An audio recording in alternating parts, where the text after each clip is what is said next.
옛날 아주 먼 옛날 경상남도 진주의 한적한 마을에 천년의 비밀을 품은 연못이 자리 잡고 있었습니다.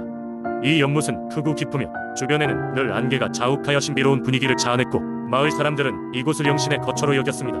마을 사람들은 연못을 함부로 드나들지 않았으며 매년 봄이 되면 용신께 제사를 지내며 마을의 안녕과 풍년을 기원했습니다. 연못에는 수십 년에 한 번씩 천년 꽃이 핀다는 전설이 내려왔는데 이 꽃을 본 사람은 큰 행운과 축복을 받는다고 했습니다. 그러나 이를 직접 본 사람은 드물었고 그저 전설로만 전해질 뿐이었습니다. 어느 해 마을에는 유난히도 가물어 마르지 않을 것 같던 샘마저 바닥을 드러내게 되었습니다. 가뭄은 계속해서 마을 사람들을 괴롭게 했고 식량은 점점 줄어들기 시작했습니다. 마을 어귀의 노인은 이를 두고 연못에 용신이 노하신 것이라며 연못으로 제사를 지내야 한다고 하였습니다. 이에 마을 사람들은 급히 제사를 준비했습니다. 용신께 드릴 제물을 모으고 정성껏 기도를 올리며 연못가에 모였습니다. 밤하늘에 별들이 충충이 빛나던 그날 밤 한 젊은이가 연못 가까이서 물속을 응시하던 중 갑자기 희미한 빛이 연못을 가로지르는 것을 목격하게 되었습니다. 그 빛은 서서히 물결을 따라 움직였고 이내 연못의 한가운데로 모여들어 장관을 이루었습니다. 현란한 빛은 순간적으로 천연꽃의 형상을 이루고 그 색채는 그 어느 것도 비교할 수 없을 만큼 아름다웠습니다. 그 젊은이는 넋을 잃고 그 광경을 바라보았습니다. 젊은이는 얼어붙은 듯한 상태에서 입을 겨우 여러 마을 사람들을 부르기 시작했습니다. 마을 사람들은 황급히 달려왔고 모두가 그 놀라운 광경에 감탄을 금치 못했습니다. 연못 위에는 천연꽃의 빛이 찬란히 비치고 고요한 물결 위로 용의 형상이 나타났습니다. 마을 사람들은 그 빛과 형상에 경외심을 느꼈고 그날 밤 연못가에서 모두가 무릎을 꿇고 경배하였습니다. 용신의 모습이 사라질 때쯤 하늘에서는 비가 내리기 시작했고 그 비는 가뭄에 목말랐던 마을을 촉촉이 적셨습니다. 그 후로도 마을은 이전과 같은 풍요로움을 되찾았고 사람들은 연못을 더욱 신성하게 여겼습니다. 젊은이는 연못에서의 경험을 이웃 마을에도 전하며 이 연못을 수호하고 가꿨습니다.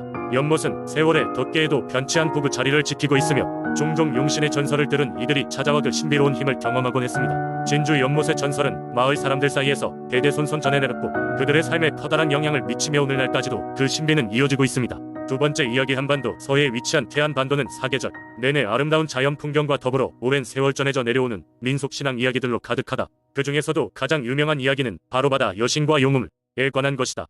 옛날 옛적 태안에는 아름답고도 신비로운 바다 여신 해효가 살고 있었다. 그녀는 태안의 바다를 지키고 어부들에게 적절한 시기에 붕어를 주는 신비로운 힘을 지니고 있었다.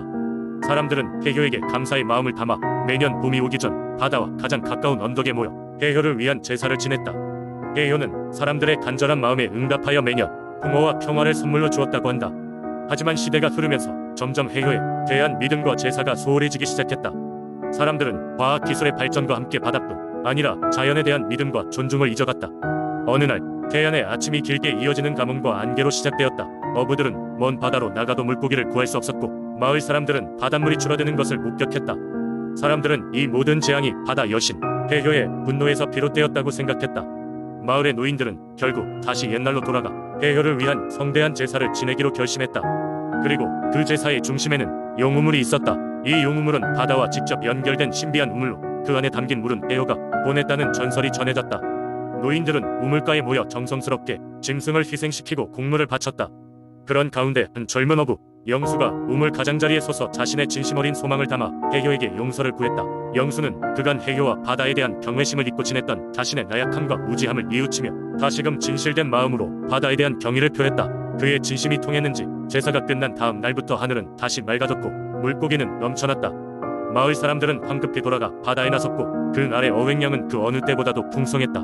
이후 태안 사람들은 매년 빠짐없이 용우물에서 제사를 지내며 해효에게 감사의 뜻을 전했다.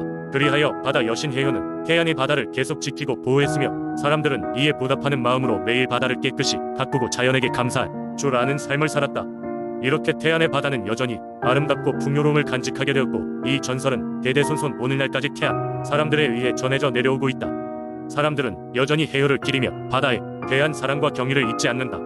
세 번째 이야기 옛날 옛적 공주의 깊은 산속에 별결이라는 신비한 존재가 살고 있었다. 별결은 하늘과 인간 사이에서 메신저 역할을 하였으며 사람들에게 꿈속에서 신비한 도움을 주거나 가뭄과 같은 자연재해를 미리 알려주곤 하였다. 하지만 그 모습은 아무도 직접 본 적이 없기에 사람들 사이에서는 별결의 존재가 단지 전설로만 여겨졌다. 어느 한마을에는 난양이라는 소녀가 살고 있었다. 그녀는 어려서 부모를 잃고 할머니의 손에서 자랐다. 그녀의 할머니는 마을에서 가장 오랜 시간 살아온 사람이었고 별결에 대한 많은 이야기를 들려주곤 하였다. 할머니는 난양에게 별결이 가진 힘과 그 존재의 중요성에 대해 항상 조언하며 주의를 주었다. 난양은 할머니의 이야기에 매료되어 항상 언젠가 별결을 만날 수 있기를 기도했다. 그러던 어느 날 마을엔 예상치 못한 가뭄이 찾아왔다. 땅은 갈라지고 농작물은 시들어가기 시작했다. 마을 사람들은 모두 신에게 기도를 올렸지만 가뭄은 멈출 기미가 보이지 않았다. 그동안 거리에서 마을 사람들로부터 보이지 않게 지내던 난양은 어느 날 밤 이상한 꿈을 꾸었다. 꿈속에서 별결은 그녀에게 하늘의 분노가 곧 구름을 끌고 올 것이다라고 전해주었다. 꿈에서 깨어난 난양은 황급히 할머니에게 달려가 꿈 이야기를 전했다. 할머니는 난양의 꿈을 진지하게 받아들이며 그녀에게 이렇게 말했다. 내가 본 꿈은 우리가 잘못된 길로 가고 있다는 신의 경고일 거야. 우리가 대자연과 다시 화해해야 해. 난양은 할머니의 말을 믿고 마을 사람들과 함께 의식을 준비하기 시작했다. 마을 사람들은 산속 깊은 곳으로 향하여 별결이 깃든다고 전해지는 신성한 호수에 모였다. 그들은 정성과 진심을 모아 서로 화해하고 자연을 존중하겠다는 다짐을 했다. 며칠이 지나자 하늘은 점차 흐려지고 구름이 몰려오기 시작했다. 폭우가 내리기 시작했으며 마을에 물이 돌아왔다. 그때 난양은 처음으로 별결의 은총 이진정한 것임을 느끼게 되었다. 그녀는 속으로 별결에게 깊은 감사를 드리며 그 존재와의 만남을 가슴 깊이 간직하기로 마음먹었다. 이후 난양과 마을 사람들은 시간이 흘러도 별결을 잊지 않고 마음속에 기억하며 자연과 조화를 이루며 사는 법을 배워갔다. 별결의 이야기는 마을의 전설로 길이길이 전해지며 사람들에게 진정한 조화와 평화를 상기시켜 주었다. 네 번째 이야기. 옛날 옛적 홍천의 한 작은 마을은 울창한 숲으로 둘러싸여 있었습니다. 그중 한가운데에는 그 마을 사람들로부터 신성하게 여겨졌던 소나무가 서 있었지요. 나무의 크기는 거의 하늘에 닿을 만큼 컸으며 마을 사람들은 그것을 천년소나무라고 불렀습니다.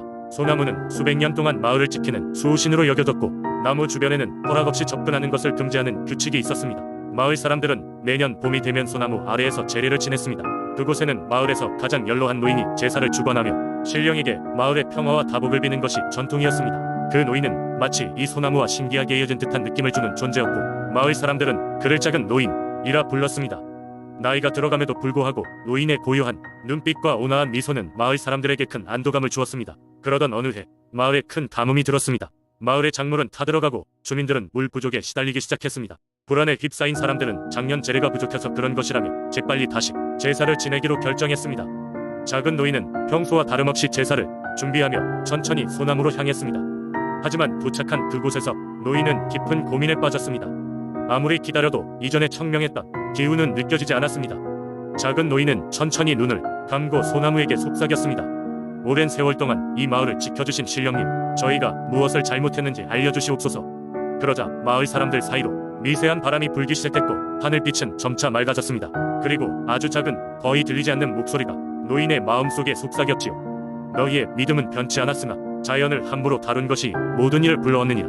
그 메시지를 받은 작은 노인은 마을 사람들에게 돌아가 이야기를 전했습니다. 사람들은 자신들이 숲의 일부라는 사실을 잊고 물을 낭비했다며 깊이 반성했습니다. 그들은 즉시 숲의 가치를 다시금 중요시 여기고 물을 절약하기 시작했습니다. 몇 주가 지나자 마을에 비가 내렸고 자연은 다시 살아나는 듯 했습니다. 그러던 어느 날 작은 노인이 조용히 세상을 떠났습니다. 그의 장례식은 소나무 아래에서 엄숙하게 치러졌습니다. 마을 사람들이 그의 유산을 기리며 다시 제례를 지낼 때마다 그 소나무는 더욱 튼튼하고 푸르게 자라났습니다. 마치 그 안에 작은 노인의 영혼이 깃든 듯 했지요. 이렇듯 작은 노인과 천년 소나무의 이야기는 홍천마을 사람들 사이에서 대대로 전해 내려오며 그들로 하여금 자연에 대한 경외심과 존중을 잊지 않게 했습니다. 수호신의 뜻을 올바로 이해하고 실천할 때에야 비로소 마을의 평화가 지켜진다는 것을 모두가 깨달았던 것입니다.